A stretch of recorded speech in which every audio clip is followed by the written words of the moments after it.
नमस्कार, देशोन्नती संपादकीय मध्ये मी ऐश्वर्या शिंदे आपलं स्वागत करते। अजित पवारांनी वेगळा निर्णय घेत सरकारमध्ये सामील होण्याचा निर्णय घेतला तेव्हा राष्ट्रवादीच्या आमदारांमध्ये नक्कीच चलबिचल झाली असेल। त्यांच्यापैकी बहुतेकांचे राजकीय आयुष्य शरद पवारांनी घडवले होते। खरे तर अजित पवारांनाही शरद पवारांनीच मोठे केले होते। त्यामुळे शरद पवारांची साथ अशी अचानक सोडणे इतके सहज शक्य नव्हतेच। परंतु त्यावेळी आज जरी शरद पवार राष्ट्रवादी काँग्रेसचे सर्वेसर्वा असले तरी राष्ट्रवादीची उद्याची वेळ अजित पवारांची असेल। राष्ट्रवादीचे पुढचे नेते अजित पवारच असतील हे जाणून राष्ट्रवादीच्या 41 आमदारांनी आपले उद्याचे राजकारण सुरक्षित करण्यासाठी अजित पवारांना साथ दिली। अजित पवार राष्ट्रवादीचे भविष्य आहे या विश्वासावर अनेक आमदारांनी शरद पवारांपासून फारकत केली। राष्ट्रवादी काँग्रेसचे उद्याचे भवितव्य कुणाच्या हाती सुरक्षित आहे याचा फैसला करणारी निवडणूक बारामतीत होऊ घातली आहे। अजित पवारांनी थेट शरद पवारांनाच आव्हान देत या मतदारसंघातून आपल्या पत्नीला मैदानात उतरवले आहे। असा थेट संघर्ष होणार नाही हा अनेकांचा अंदाज होता। कुणीतरी माघार घेऊन पवार विरुद्ध पवार अशी लढत होऊ देणार नाही असेच बोलले जात होते। विशेषतः महादेव जानकरांसाठी एक जागा राष्ट्रवादीच्या कोट्यातून दिली जाणार हे स्पष्ट झाल्यावर कदाचित अजित पवार महादेव जानकरांना बारामतीतून उभे करतील असे वाटत होते। त्यापूर्वी शरद पवारांनीही महादेव जानकरांसाठी एक जागा सोडण्याचे कबूल केले होते। ती जागा माढ्याची असली तरी कदाचित सुप्रिया सुळेंना पुढे राज्यसभेत पाठवून सध्या बारामतीच्या जागेवर महादेव जानकरांना शरद पवार उभे करतील असाही एक तर्क मांडला जात होता। परंतु तसे काहीच झाले नाही। शरद पवार गटाने बारामतीसाठी सुप्रिया सुळेच्या उमेदवारीची घोषणा केली आणि तासाभरातच अजित पवार गटानेही बारामती लोकसभा मतदारसंघातून सुनेत्रा पवार यांना उमेदवारी घोषित केली।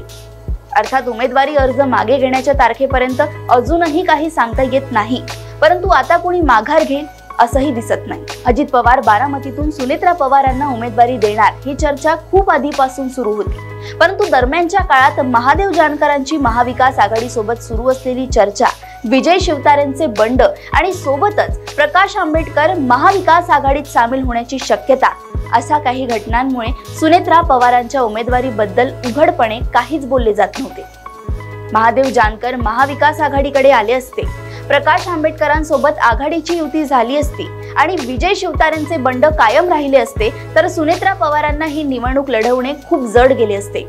परंतु यापैकी काहीही झाले नाही।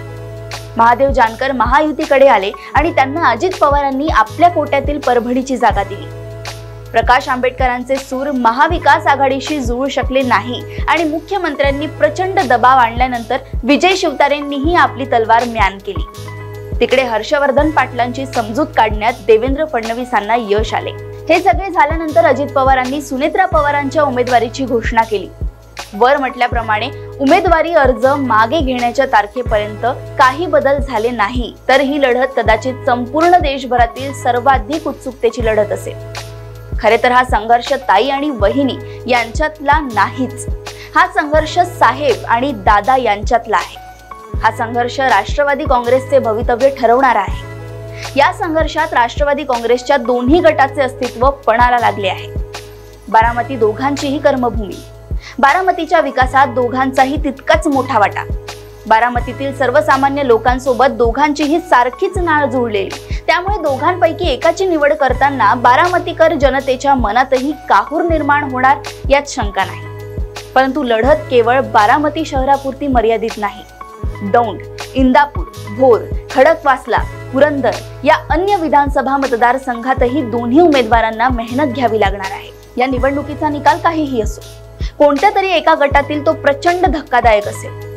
राष्ट्रवादी काँग्रेसची वेळ अर्थातच भवितव्य कुणाच्या हाती सुरक्षित आहे याचा फैसला या निवडणुकीत होणार आहे। त्यामुळे या निवडणुकीनंतर राष्ट्रवादी काँग्रेसच्या दोन्ही गटात मोठी उलथापालथ होण्याची शक्यता नाकारता येत नाही। अशाच राजकीय घडामोडी व अपडेट सोबत पुन्हा भेटूया देशोन्नती संपादकीय मध्ये। बघत रहा देशोन्नती। नमस्कार। ठळक घडामोडींसाठी देशोन्नती न्यूज चॅनलला सबस्क्राइब करा आणि बेल आयकॉन प्रेस करा।